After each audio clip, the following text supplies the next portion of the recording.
World. U iktar għet li tkessaħ jien. Ma mbaħtat pjaċir li għamilni, għax kien wet. Wara tajt minnallament ta' Rukna fatti tal-ġurnata. Ma kemm jgħidlek hawn iktar rajtek tagħmel faċendi milli tirrepja.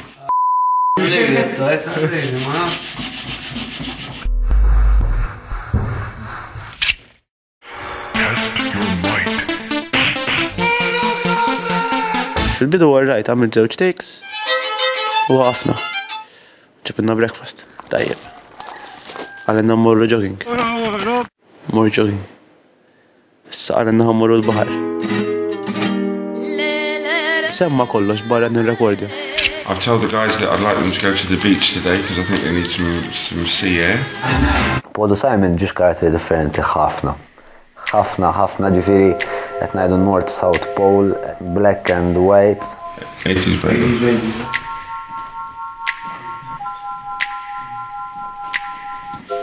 But you should start with some exercises. Stretching one's body is a good idea. Yeah, just need to come in.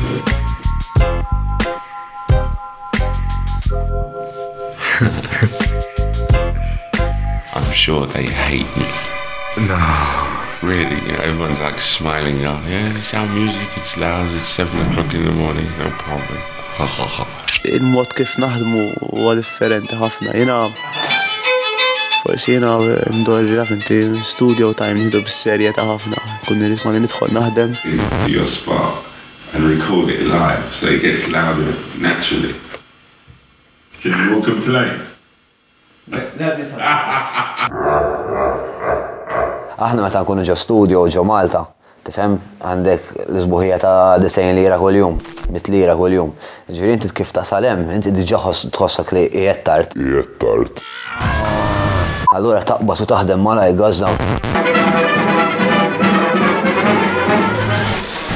Paul ma jħobbx jaħdem fit-tension, dak aħjar għalih waqfu l-mużika l-bniedem li mhux qed iħossu relaxed. Morru barra, nagħmlu jogging, niklu l-arrange. Meta nkunu f'dak is-state fejn kulħadd relaxed, nitlu f'post u mbagħad nerġgħu naħdmu. U taħdem ma' bniedem li dan. Għalih laqwa li hu serju f'xogħol u ma jisu il-priorità tiegħu jgħal jieħu gost.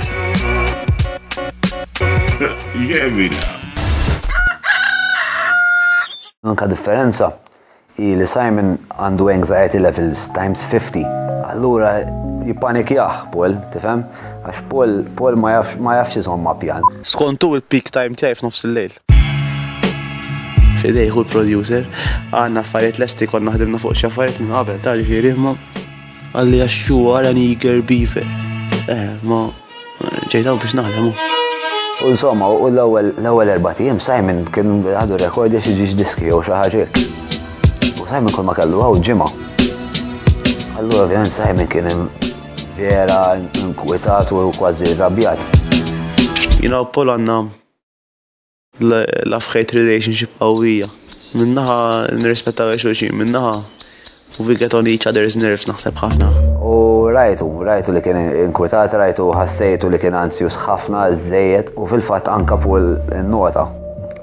Tkellem ftit ma' Paul fuqha vera mument ħafif biex nara fejn se jerbiha Paul ukoll, u mbagħad ftehemna li jiena mor nkellem il-Simon. Isma', nista' nkellem waħda minn. Kameras ma jgħidhomx tanqas 10 metri l-bord. Ħriġt il-Simon barra u spjegajtlu kif irid japproċċja dil-biċċa tax-xogħol.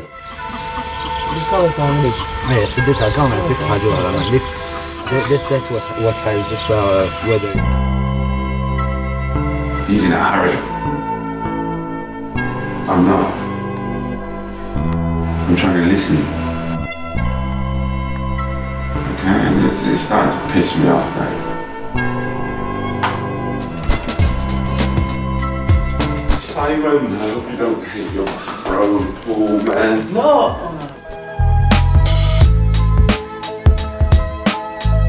I was hard on you, but I just wanted you to move around with the guys a bit for the camera so that everyone can see that, because when you leave...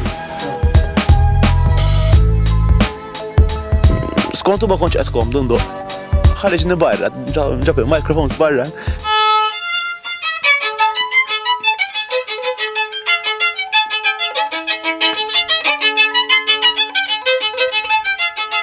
Ħasabiħ, għax rari ikollok l-opportunità d-doq tir-rekordja bi plane qoddimek hekk ħafna siġar, ħafna ġiri tajjeb.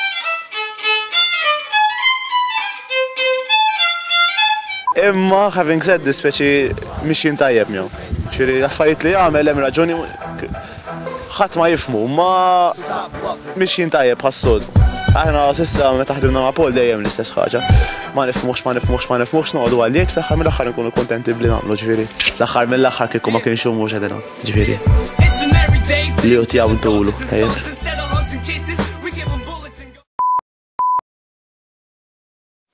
U day 6 sa tasal Nadine.